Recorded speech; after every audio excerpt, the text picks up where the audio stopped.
Hi and welcome to the show. This week we're in Dar es Salaam and my next guest masters emerging trends in information and communication technology. With a Bachelor of Science and Master's degree in economics, his objective is to generate knowledge and sustain dialogue amongst key constituents on possible alternative futures an East African community might face in coming decades. Tell me a little bit about why it's important to have an East African community revived and what benefits it will have, and what are you doing in order to make sure it happens? To try and happen. Well, as you said, my passion grows out of my own past experience. But the one thing that I've learned in reading about how societies prosper, I think one of the most important things is openness to ideas and to one another. Closed societies. China is prospering now because it opened. Yeah. China for 500 years stagnated and then declined because they had closed themselves off. They said, we don't need to learn anything from the rest of the world. We're going to close ourselves off until they were opened up by the British in the Opium Wars.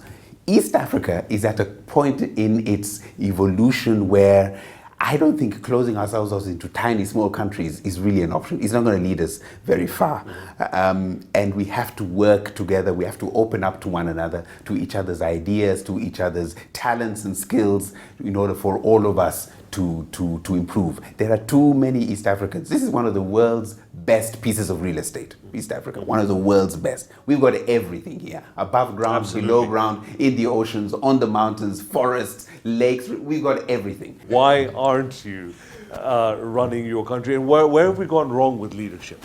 The very notion of leadership for many African leaders has been what's in it for me and my people and my family. I think that one we shouldn't mince words about.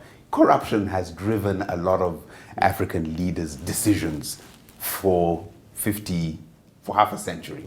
There are very few exceptions. You count them with the finger of one hand, people who have not really made it their own personal, made their countries their own personal businesses or fiefdoms, whatever it is. Very few. So I think that has created an expectation, almost an acceptance, that leaders go into that place, not for public service, but for self-service. I think this is one of the most important, critical challenges that we face. The show's called The Scoop, Aidan.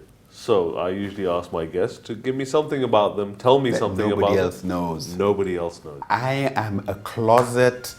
Aidan, thank you so much, Thank my you brother. very much. Thank you for your time. It was great. It was fantastic. I learned so much more about you that I didn't know.